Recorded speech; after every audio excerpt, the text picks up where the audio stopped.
l'actualité de l'emploi commentée par ces grands acteurs, c'est au Club Emploi, avec aujourd'hui le DRH d'un leader mondial dont les métiers sont constamment dans l'actualité, mais qui reste plutôt méconnu. Francis Bergeron, bonjour. Bonjour. Vous êtes le DRH de SGS, du groupe SGS en France. C'est le leader mondial du contrôle de conformité et de la certification, pour faire court. Vous intervenez, vous contrôlez, vous certifiez dans pas mal de domaines, notamment les installations nucléaires, les jouets, les prothèses mammaires, ou encore les procédures du Pôle emploi. Prothèses mammaires, je vous vois tiquer un peu. Oui, non, c'est nous pas ne vous sommes qui êtes pas sur intervenu. ce créneau-là. Vous n'êtes pas intervenu sur PIP, mais en tous les cas... nous aurions pu, effectivement, être sollicités par l'une ou l'autre partie pour opérer ce type de contrôle, mais non, ça n'est pas dans le prisme de nos activités. Ça l'a été peut-être. Alors, je vous ai invité cette semaine parce que vous avez une actu emploi plutôt étonnante en cette période de crise. Alors, d'abord, vous recrutez 600 personnes cette année, dont environ 200 vraies créations de postes. Qu'est-ce qui explique ces créations ?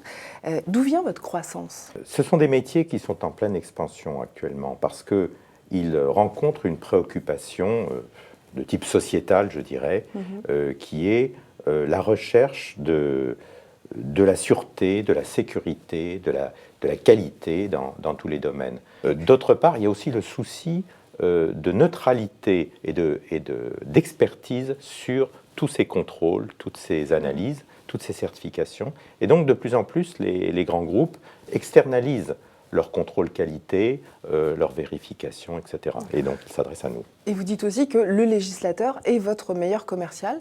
Oui, bien évidemment. Puisque... le législateur a lui aussi ce souci de la qualité, ce souci de la sécurité, de la sûreté, et donc à ce moment-là, il crée des lois, la communauté européenne crée des lois, le FDA américain crée des règles, etc., pour faire du commerce, et nous sommes là pour aider les entreprises à se mettre en conformité avec ces règles.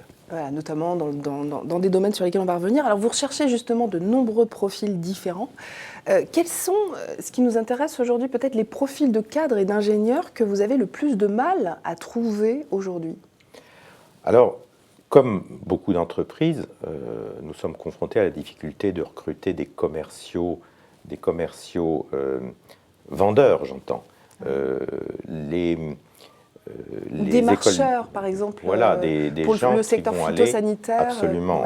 Nous avons, comme vous l'avez dit, nous accompagnons de nouvelles dispositions légales, mais ensuite il faut aller se conquérir un marché nouveau, créé en quelque sorte par le législateur, mais il faut aller au-devant des sociétés concernées par cette nouvelle loi et leur expliquer comment on va les aider à se mettre en conformité avec cette nouvelle loi ou à opérer les vérifications, les mises en conformité. Ce sont des postes où la personnalité des candidats est assez importante parce que les gens sont sur le terrain face à des clients ou des fournisseurs de clients, par exemple, et il faut qu'ils soient capables de résister à une certaine pression.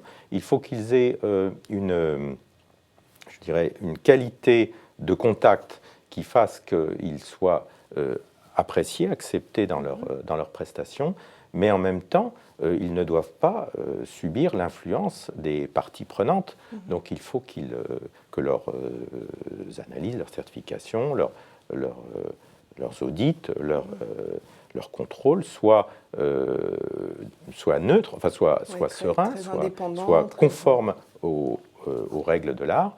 Et ça demande donc une personnalité assez forte, un certain doigté, une capacité à résister à l'amicale pression, je dirais, de certaines parties prenantes, une forte technicité également.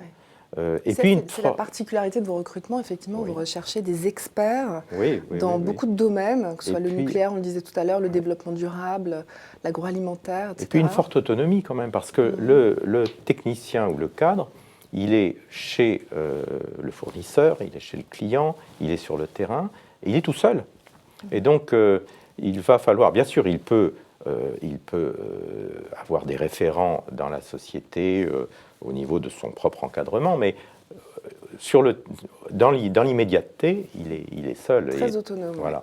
Alors une autre particularité de votre recrutement, c'est que vous cherchez à recruter des seniors, des expérimentés, ce qui est quand même rare, et même des retraités, on va y venir après. Alors d'abord, pourquoi particulièrement des seniors, des gens qui ont 50, 60 ans Oui, ça vous nos intéresse métiers, dans ces métiers donc d'inspection, d'analyse, d'audit, de certification, plus on est vieux, plus on est bon. C'est un petit peu comme les avocats, vous savez, enfin je ne dis pas qu'il n'y ait pas d'excellents jeunes avocats, mais l'expérience compte énormément.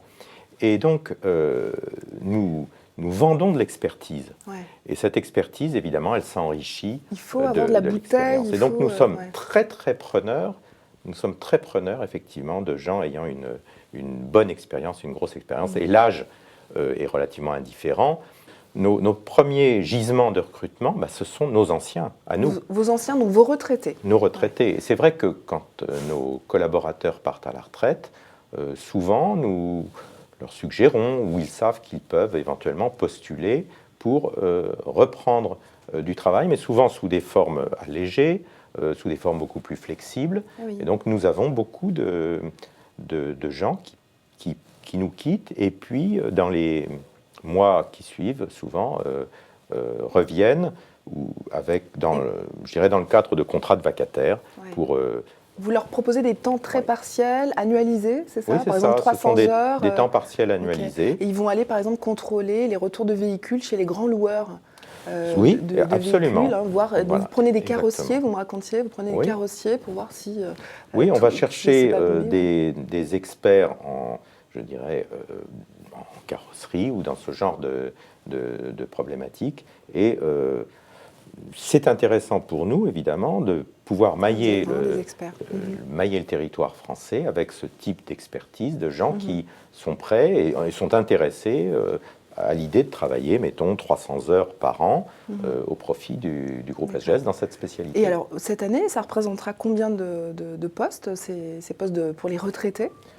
Je dirais qu'on une centaine, une 150. On en trouverait une centaine, on serait très content. Mais c'est vrai qu'on a un petit peu de mal à trouver. Ouais. Récemment, nous avons déploré le décès de l'un de nos collaborateurs qui avait 87 ans.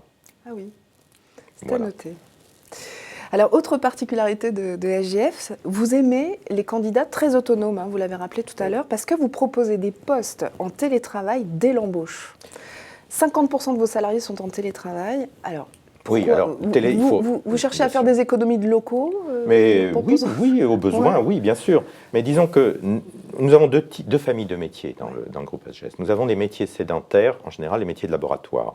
Donc on a une typologie, je dirais en gros, de 5 types de télétravailleurs. Depuis le télétravailleur à 100% à son domicile, donc nous avons un petit nombre de personnes en télétravail, jusqu'au télétravailleur qui simplement, le soir, va passer un quart d'heure tous les soirs, après sa journée de travail sur le terrain, à faire ce rapportage et à contacter sa société. Francis Bergeron, merci d'avoir répondu à ces questions. On connaît un petit peu mieux SGS de l'intérieur, je l'espère. Vous étiez l'invité du Club Emploi Cadre Emploi Le Figaro Économie. On se retrouve dans une semaine avec un autre grand acteur de l'actualité de l'emploi.